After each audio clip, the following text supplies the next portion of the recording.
റോമാലേഖനം 15-ാം അധ്യായം 25-ാമത്തെ വാക്യം. ഇപ്പോഴോ ഞാൻ വിശുദ്ധന്മാർക്ക് ശുശ്രൂഷ ചെയ്യുവാൻ യെരുശലേമിലേക്ക് യാത്രയാകുന്നു.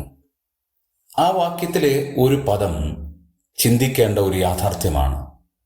പൗലോസ് അപ്പോസ്തലൻ ശുശ്രൂഷ ചെയ്യാൻ പോകുന്നത് എന്തിനാണ് എന്നവിടെ രേഖപ്പെടുത്തിയിരിക്കുകയാണ്. വിശുദ്ധന്മാർക്ക് ശുശ്രൂഷ ചെയ്യുവാൻ. പൗലോസിന്റെ ദൗത്യം അതായിരുന്നു, മറ്റുള്ളവരെ ശുശ്രൂഷിക്കുക എന്നുള്ളതാണ്. തൻ്റെ മനോഭാവം മറ്റുള്ള വിശുദ്ധന്മാരെ ശുശ്രൂഷിക്കുക എന്നുള്ളതായിരുന്നു. തൻ്റെ കടമയായിട്ടാണ് താനിത് പറയുന്നത്. തൻ്റെ ജീവിതത്തിൻ്റെ ഉത്തരവാദിത്വം താൻ നിറവേറ്റുന്നതായുള്ള ഒരു പ്രസ്താവനയാണ്. തൻ്റെ ജീവിതചര്യയും അതാണ്, മറ്റുള്ള വിശുദ്ധന്മാരെ ശുശ്രൂഷിക്കുക. നമുക്ക് ലഭിക്കുന്ന ഏറ്റവും നല്ല അവസരം അതുതന്നെയാണ്. നാം നമുക്ക് വേണ്ടി മാത്രം ജീവിച്ചാൽ നമ്മെ കൊണ്ട് യാതൊരു പ്രയോജനവും ഉണ്ടാകുന്നില്ല.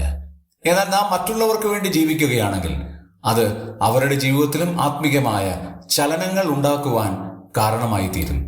ആകയാൽ പ്രിയ സഹോദരങ്ങളെ, നാം വിശുദ്ധന്മാർക്ക് വേണ്ടി ശുശ്രൂഷ ചെയ്യുവാൻ ദൈവം നമ്മെ ബലപ്പെടുത്തട്ടെ.